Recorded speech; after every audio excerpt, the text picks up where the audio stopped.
Kchasni ki thama Ningsinga bisa Ayuba kancha Ayu kalashai kanwandra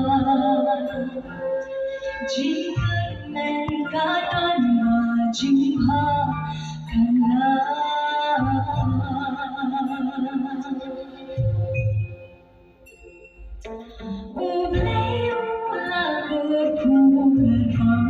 sunshine, lyngkhuh đang ra nhìn rồi khi sơ quen, ha em làm xa lắm, ta chính sáng thang ban lặng, trời khi cả là trời, ai ôm xa ra bên này, khi rong là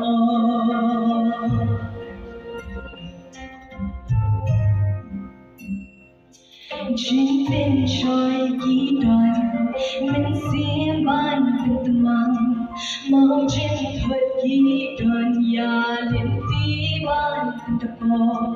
đã mình xiêm ba trên làm thô yên đã chính địa tô trên bàn đồ ba la lyngkhuh